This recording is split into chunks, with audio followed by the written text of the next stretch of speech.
many people have done other forms of work to let go of their stuff, as I like to call it. And there are other methods, but other methods generally either take a great deal of time or they are superficially successful, but the stuff still resides within us and eventually re-emerges. So for instance, many people work with affirmations. Now, affirmations are, the intention of affirmations is to change our beliefs, is to gradually work on ourselves until where we've thought negatively about something, we come to think positively.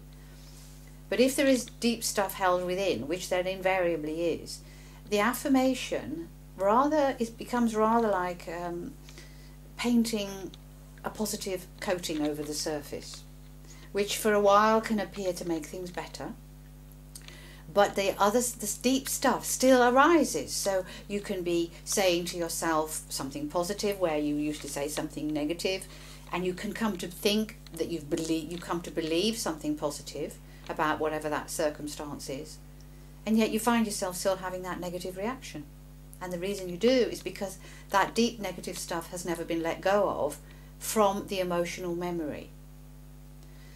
Now, affirmations is one way in which people try to work on their stuff. Another way is to see counsellors, psychotherapists, or some type of work with a therapist, which is perhaps, if you like, a talking method.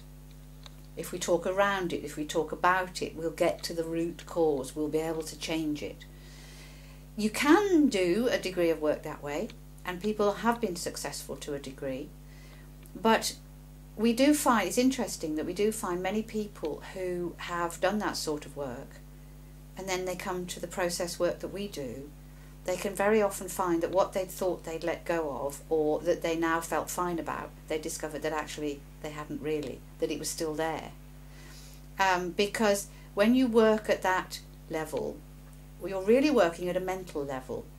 You're coming into an understanding and hopefully an acceptance from the perspective of you as your adult self, as your rational, sensible adult self as you are now. So you can look at things in your young years from this distance as your adult self, and you can begin to see the truth of what went on. You can begin to understand why that other person behaved the way they did, or why your parents weren't able to meet your needs. And on that level you can come to an understanding and acceptance, which is great. It's a great deal better than not doing it at all. However, it doesn't shift the stuff, the emotions that were held onto at that time. And so you can still find that even though mentally you've moved into a better place, you still have the negative reaction because you haven't actually resolved the stuff that was held onto. And that's why we do this deep process work, because it really gets to that stuff.